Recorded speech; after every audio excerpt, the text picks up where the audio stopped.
খুবই ভালো লাগছে। আজকেও লায়ন্স সিনেমা হলে আমরা এসে দর্শকদের অনুভূতি দেখলাম এবং সবাই শো শেষ করে যেভাবে আমাদেরকে একদম আপন করে নিলেন, আমার কাছে অনেক ভালো লাগছে। আমি অনেক আনন্দিত এবং আপ্লুত।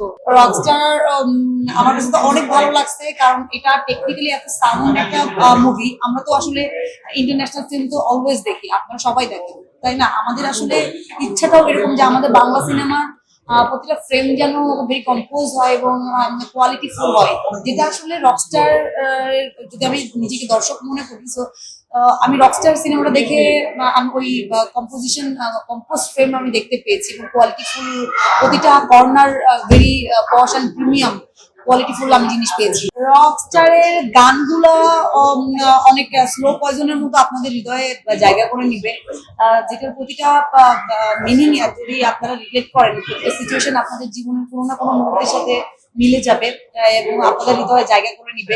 তো গানগুলো আমার কাছে অনেক স্পেশাল মনে হয়েছে।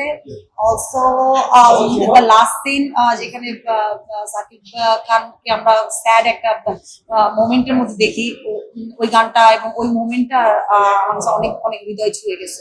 অসাধারণ। সাকিব ভাইয়ার তো আমাদের রকস্টারে অ্যাক্টিং, আমি আসলে কি বলবো, আমি আসলে বলার কেউ না। উনি আসলে অনেক বড় মাপের একজন অভিনেতা। উনি দারুণ অভিনয় করছেন এবং তাদের মিথিলা আপু, এবং আমরা তো সিনেমা শেষ করার পরে আমাকে অনেক দর্শক বলতেছেন যে মিথিলা আপুকে আরো বেশি স্ক্রিন টাইম দেওয়া উচিত ছিল। তো আমার কাছে খুব ভালো লাগতেছে, অনেক বড় একটা পাওয়া।